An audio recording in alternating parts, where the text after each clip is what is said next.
All right, call the meeting to order. Jen, take roll, please.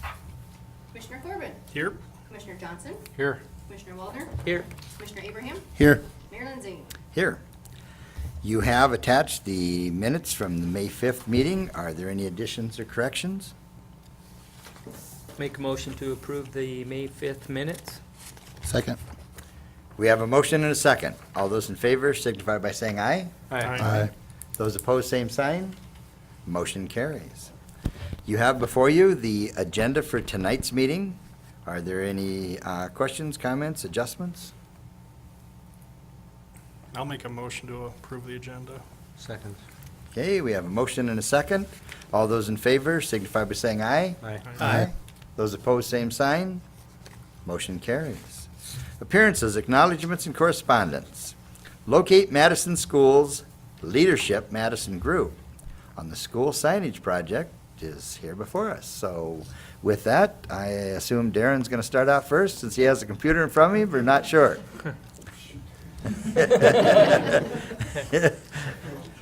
Or are you just the operator and Paul's the one speaking? You had it right, Mayor. I'm here representing our Leadership Madison Group project from the 2013, 2014 year. And Darren, Yep. if you wouldn't mind, you can go ahead and have a seat. Yeah, and the closer you are to that microphone, then the people at home can hear it. Okay. Otherwise, I get little emails saying, that we couldn't hear. Okay. Thank you. I'm not sure if we're on or not, because the red light's not on. I turned you on. Okay? We will do a equipment check. There you go. You're good. Very good. Okay. All right. Well, as a group, we, our members, Paul Lambert, Amanda Pauley, Ann Pearson, Lisa Rex, and myself, Darren Spildy. As a group, we decided to work on the project of posting signs to locate our academic facilities here in town. We felt there was a need, based on visiting other schools, other communities, we found that sometimes it can be difficult at best to find it, schools for various activities going on. We decided to work on two different types of signs. The first one is I guess what we call the large sign, 5 foot by 6 foot high. Based on recommendations from other people, we're currently looking at using a lighted sign. We've got prices for fluorescent or LED lighting. It will be placed outside the right of way at 3 locations, which I'll show in a couple minutes here on the map. We have one at what I'll call the Prostralos corner, one near the Pizza Ranch, and then one north on Highway 81 at 9th and Highland.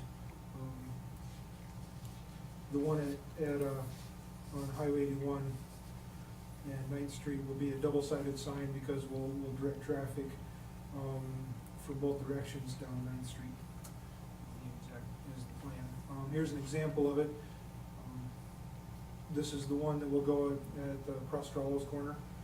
It'll direct people from the east down Washington Avenue and also down the 34 bypass, I guess, also towards Madison Christian School. This is we have a layout of the, what should I call it, the pillar that we would place on the locations to what we're thinking is about 8 to 10 feet. Something to get it up high enough to make it visible from the road. The smaller signs that we're working on, I believe there's 5 locations that we have right now. They'll be aluminum backing with a reflective surface. The idea is to be MUTCD compliant based on recommendations there. These we would like to put in the right of way. We'd like to place them on city light poles. I think that'd be visible. It'd be out of people's way. We wouldn't require another post being placed in on the right of way. The locations for that, we're gonna put one near Second and Washington Avenue. I believe there's a DSU sign there right now that we'd like to incorporate. We talked to DSU with one of the people there briefly about it. We need to discuss that a little bit more in the future. We also wanna put one at Ninth and Washington facing south for the northbound traffic, direct them to head north to 11th Street.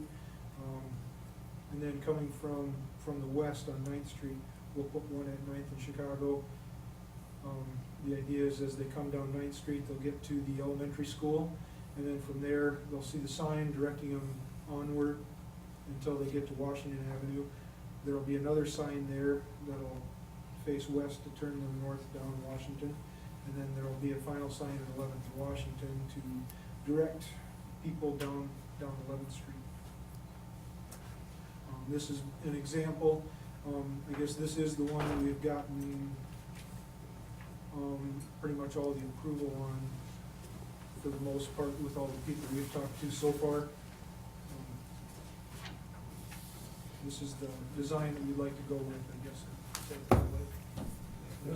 This would be an example of that particular sign in its actual size. Mhm.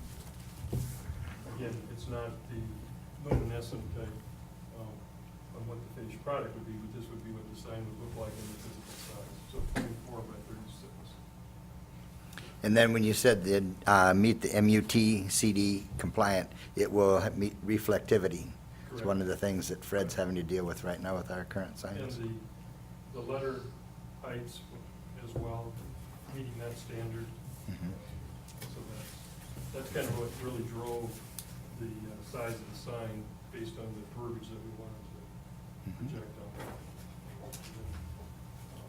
Darren will probably cover that later, that there'll be some, depending on the location, of course, there's some small variances with the arrows or the verbiage. But we would keep the same logos and the same concept, the same size Mhm. is what our request is. And Chad, I assume, is that okay to put those on our light poles? We've worked quite a bit with Paul on that as far as the MUTCD and, Like the height and, yeah, we would coordinate with Fred and I think it would be acceptable to put it on the poles and maintain compliance with the MUTCD, which in the case of the reflectivity would help, you know, for nighttime viewing and such like that. Is that fair from our conversation? Yeah. I guess it's up to Fred, you know, as well, to some respect as far as mounting height and securing hardware and such like that, but seems to be fine. We've been coordinating with Fred this whole time.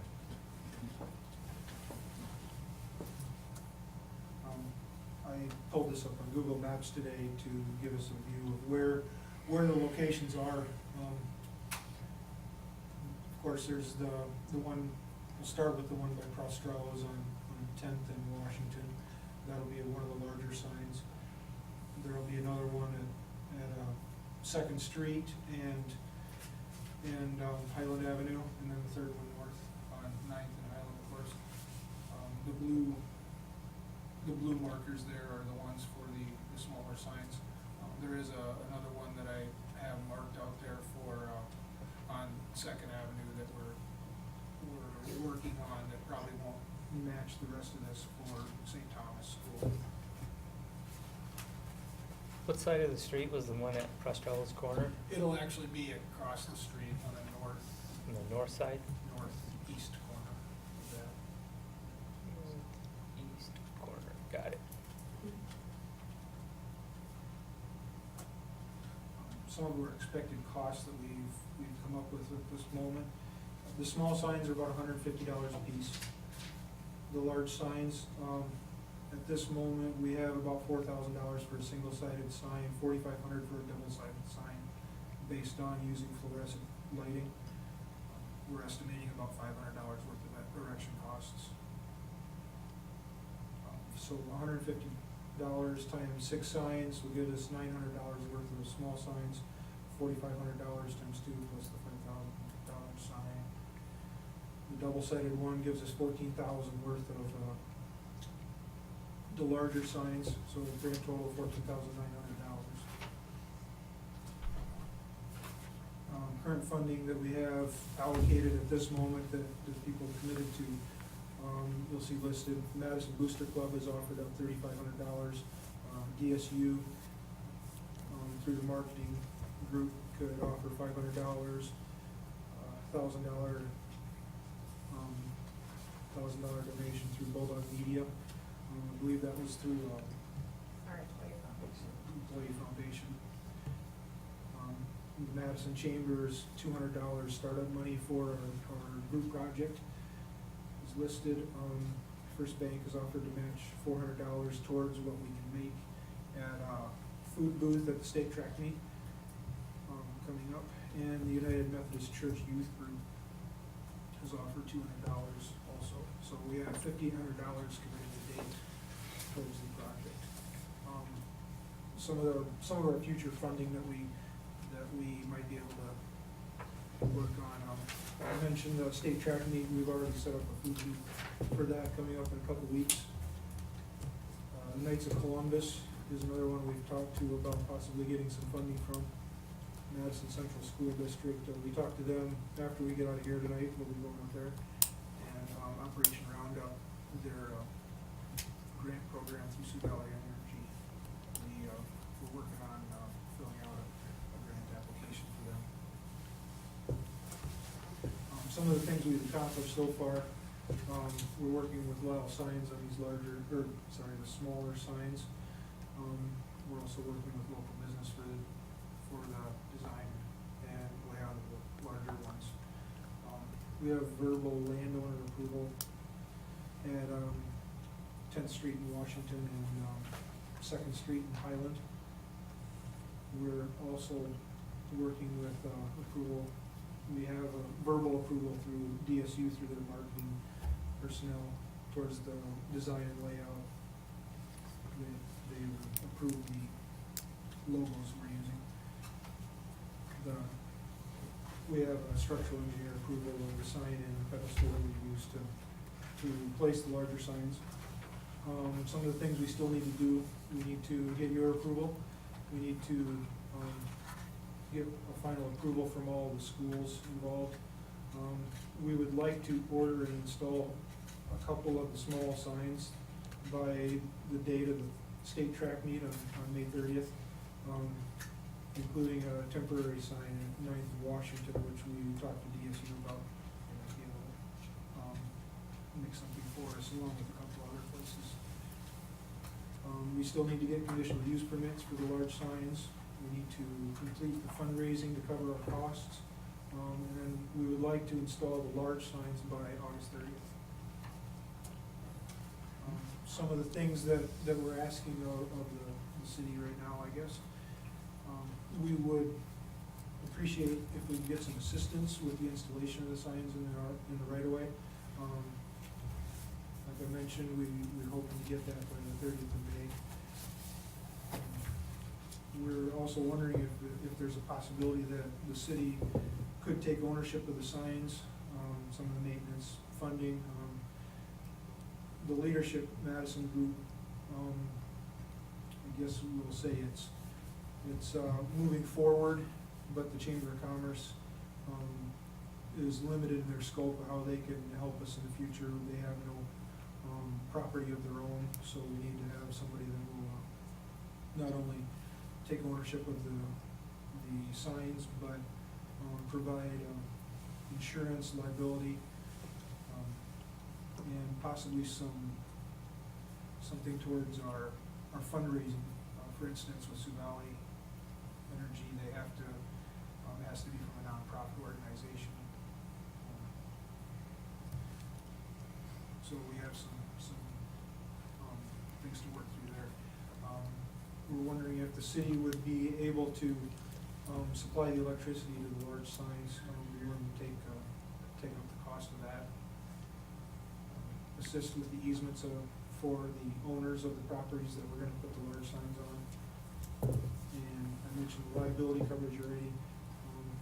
We're also like to look towards the zoning changes that might be required for public off-school premise signs in residential areas, which I believe is kind of a gray area, not just allowed right now.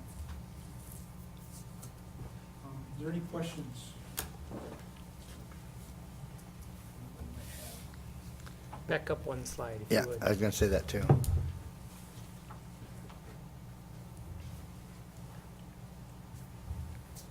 Commissioner Abraham always asks the question, so I'll ask it. How much money do you need for that? I mean, or more, you know, our budget year kind of rolls around later this fall or middle of the summer, and obviously we'll have to wait and see what happens at state meet and what happens with Sioux Valley and some of that, and maybe now with a little more publicity, maybe some other folks would want to come and assist as well, so.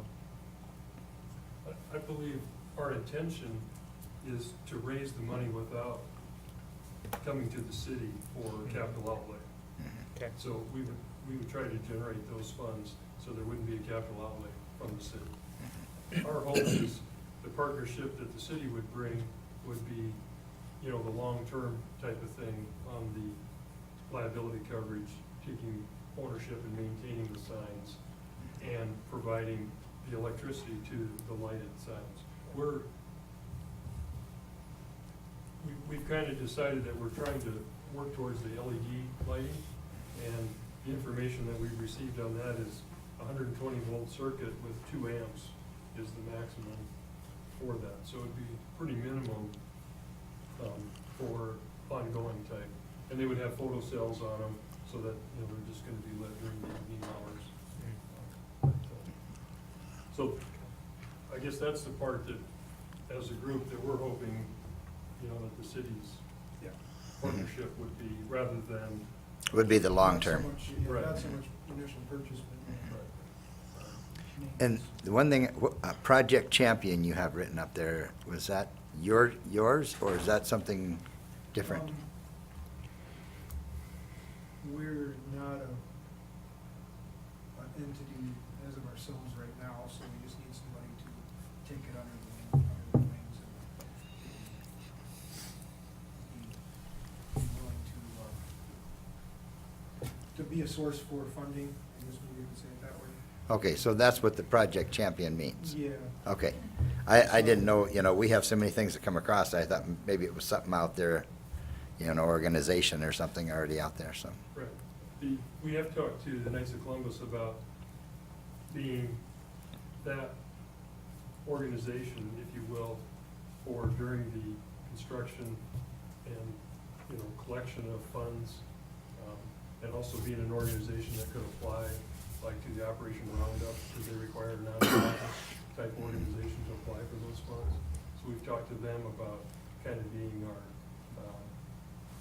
maybe our little liaison type thing, because the chamber doesn't allow for that, they don't have a structure type of that, so we need to, Pass. rather than forming our own nonprofit group just to do this project and then disband it, we're looking at taking a community organization that we could partner with to do that type of thing. Jen, is that something that we would need somebody like that to do that? Or could the city help with that as well? Paul and I talked about that. Are we talking about the taking of the funds and Right. and I had respectfully said, It's better No, thank held you. outside the Right. city. no, Okay. thank you. Got it. Okay? So that's when Perfect. I went and talked to. Knights of the Columbus Knights of and- Columbus to see awesome. if they'd be willing to do it, and at this point, they're in favor of doing that. Mhm. Depending on unless we get somebody else to step forward. Good. Have you guys considered battery-powered LED signs with? We have, but the sign companies that we talked to recommended that no, because the technology isn't there, ongoing maintenance costs, they said it's not worth it. Even the solar, having a solar type, Yeah, they said the cost is prohibitive at this point, okay. so. I don't know, probably have to get a location for those large signs and maybe get it to Dennis. We've done that. Okay, We should have maybe included that in this, but Okay. we have had a verbal discussion with Dennis about that to see if there is city utility power available within reason at Mhm. these locations, and there is. okay. So it's just a matter of You don't want to be dropping a transformer for a sign. Yeah, Yeah. trying to minimize the capital expense. Now, the sign on 81, would that be on the west side of 81 or on the east side of 81?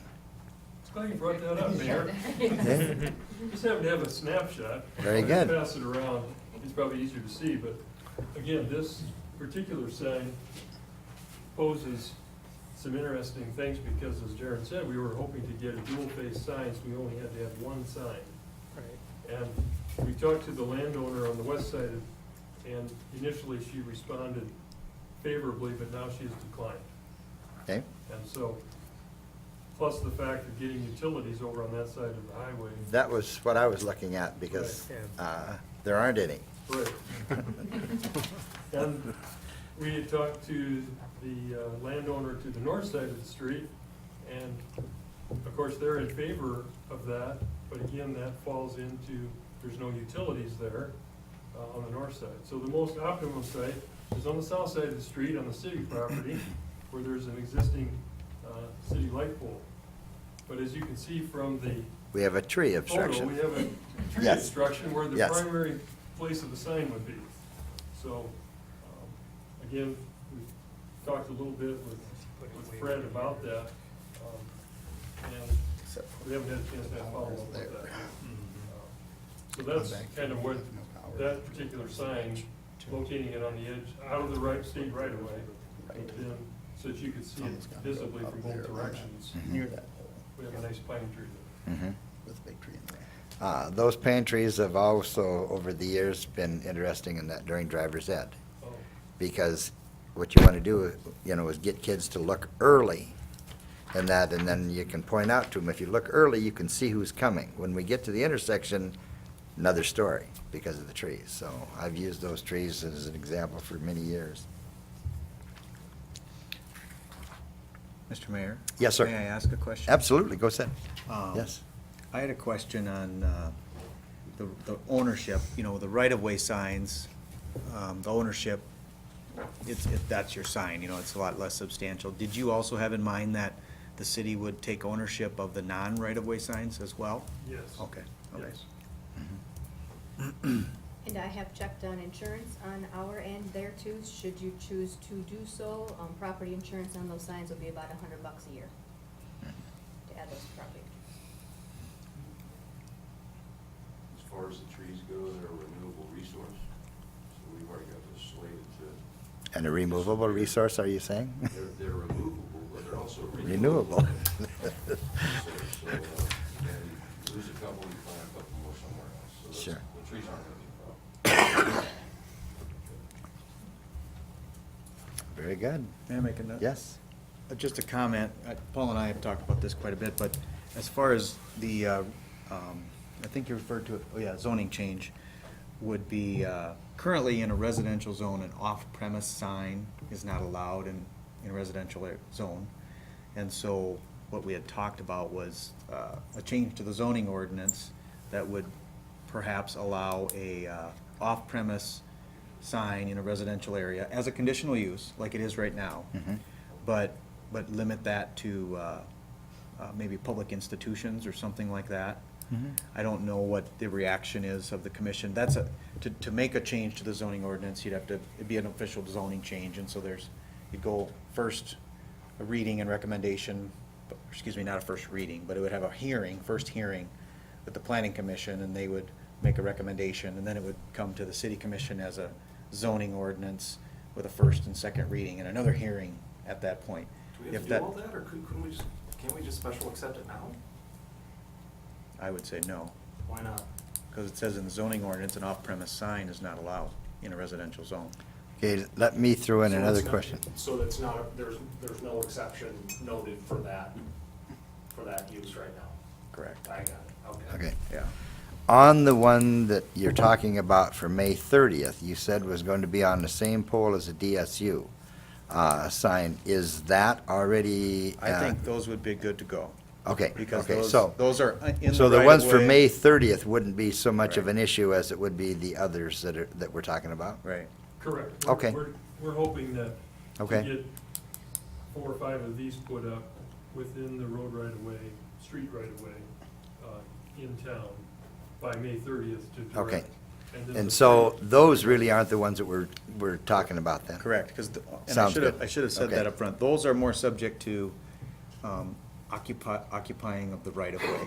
Okay. Whereas these larger fixed base signs would be outside the right-of-way, and those wouldn't be subject to the right-of-way rules, if you will, but the zoning ordinance essentially that Okay. governs any private property essentially. So we're city basically private just property. talking about the three big ones Yeah. in this situation? Right. Okay, that clarifies it for me. Right. Okay. And And the three so- big ones aren't gonna be ready to go by May 30th anyway? No. Okay, No. And if, Okay. you know, I think an appropriate thought, feedback from the commission might be, would this be something you want me to propose to the planning commission at their next meeting? Which Propose is? this change to add, and I might suggest initially that it be an off-premise sign for public institutions only. Not to open the door for all off-premise signs in a residential True. zone, but just restrict, and that can be heard through that process and revised slightly, but maybe starting it with an off-premise for public institutions. That's kind of what I thought would make sense, but. I personally think that would be a good direction to go. Well, I'll propose it to them, the next regular meeting, where it meets the notice requirements would be the second Tuesday in June. So Mhm. I'll propose to start that process with them then. We'd be glad to work with you, Chad, on the wording type of thing. Right. If you so choose to. Yep, that'd be Keep it good. fairly limited in scope Yep. for the design of what our purpose is. Do we have any other questions on the other things that they talked about? They will get the signs, place the signs, and then the city will take ownership of the signs after that's all said and done? Any further questions? I'll throw out just a couple of my final comments, I guess, are that, I want to thank all five of you for doing this and for taking the time and effort. And just from this presentation, obviously, you've done a lot of legwork, and that's on your own time, and that's how things work here. And, and I also want to mention and make sure also that the citizens know that this is great. We have a lot of great ideas coming from the Leadership Madison group and multiple groups. And at the same time, as you could tell from this discussion, the future expenses and things will indeed fall on the budgets of the city. And so that's where we need to sit down and we'll look at all of that and then make our decisions. But, just to, and especially anytime these organizations can find their own funding sources is awesome. So definitely thank everybody that's already chipped in for it as well, so. Jen, does that insurance cover replacement due to damage from a storm? I would assume so, let me Okay. verify. Should be like all of our other signs. Well- Everything else. Yeah, but if it blows down, I don't want $5,000 coming out of street sign reserves to replace it. I'm not worried about it, that's your budget. His budget. Well, I for one am very excited about the project. It's one of the things in that when they made changes up at the high school and closed off, where Prairie could go to the back parking lot, I did visit with the superintendent, and asked, if they were gonna put together some signage, further down, because typically people come up Washington, make a right-hand turn on 9th Street, and they go over there and find out they can't get through to the back parking lot. So I'm really excited to see this